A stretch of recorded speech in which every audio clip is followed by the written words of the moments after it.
Motivation is the psychological process that initiates a person to behave in a certain manner, hopefully in productive ways, but not always. It energizes people. It is the process that helps people meet their needs. With understanding, we can use it to our advantage, so a brief description of the process is warranted. As a tangential issue, you will note that there isn't any provision for motivating others, only for providing opportunities for them to become motivated to motivate themselves.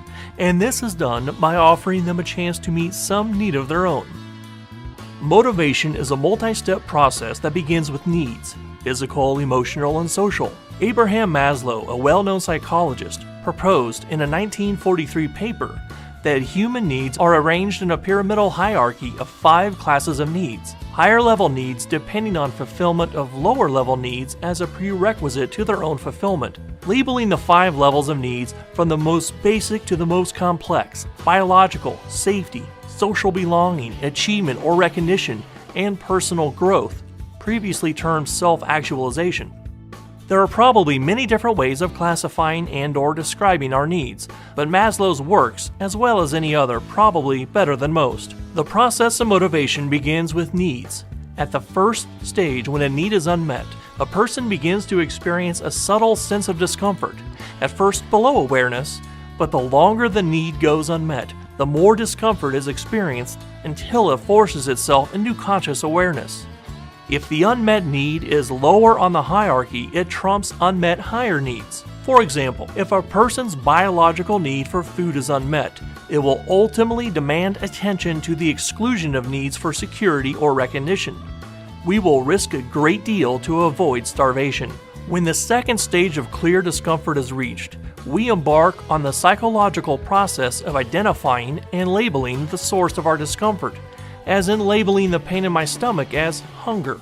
Once the feeling has been labeled, a person enters the third stage of exploring ways to alleviate the discomfort, thus satisfying the unmet need. A person typically identifies 2 or more ways of meeting a need. The fourth stage is to evaluate the list of alternative paths to satisfying the unmet need. That is, to filter the alternative actions through our various sets of values.